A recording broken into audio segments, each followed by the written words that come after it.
So let's draw a random rectangular shape. I'm just going to make up the spot.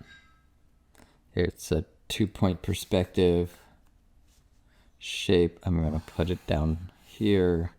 There's the front corner. And this line goes to the right vanishing point. All right, there is my corner of my box. And let's say I wanted this to be 10 units along this line. This is going to be my 0. See, in this case,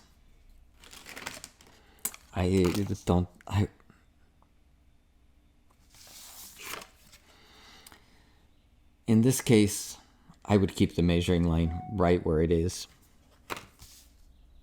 This measuring point is close by, very convenient. Project this out, and it hits right at that tick. There's 0. And then count over 10.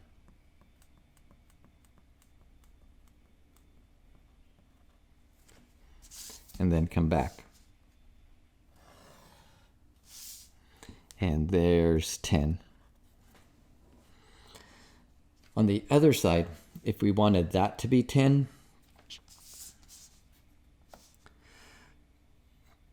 boy, even like 0, I come over here, there's 0 is right there, and then I have to come over 10 from that. 1, 2, 3, 4, 5. It's going to be off of my paper. If I happen to draw this even further back, that corner, I couldn't even find 0 on my paper.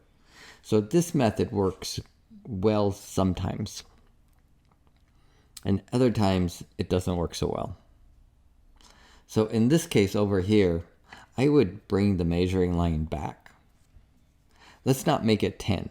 Let's make it something crazy like 100. Let's make this 10 by 100. So if this one was 100 instead of 10, then this would be a problem also. It would be way off my paper. So here's a method that keeps you from going off your paper.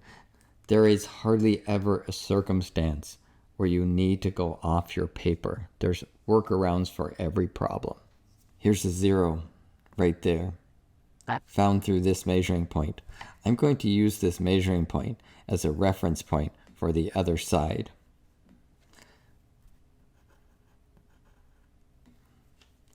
I'm going to take 10 from here,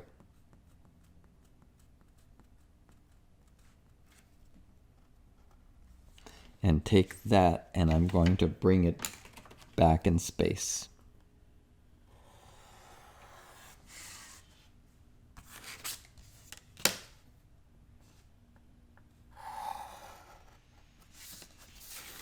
So there is 10. Just move the measuring line back to here.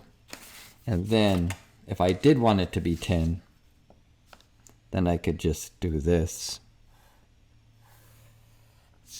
And then I get 10 without having to go off my paper.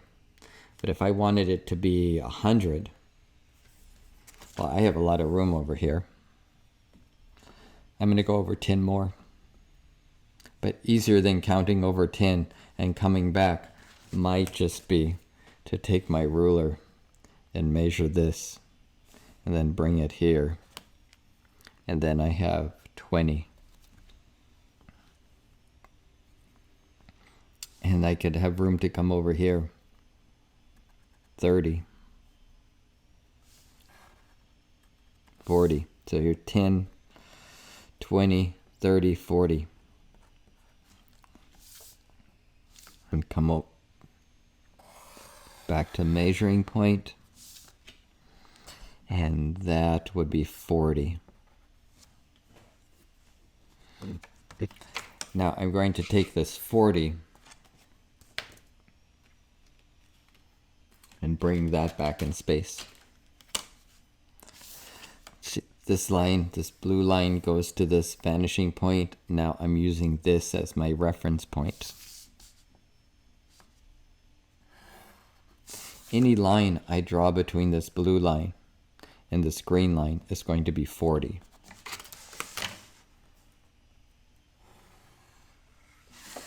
So this is another 40. And then go to the measuring point. And that is 80.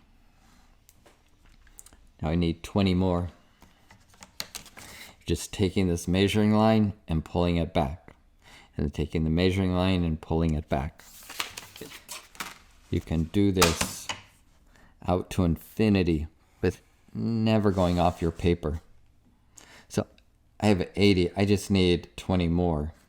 And so here's 10, here's 20. So I take 20 and bring that back. And there is 20. And then go back to the measuring point. Things get very skinny in through here. And so there's 100. Then we connect dots.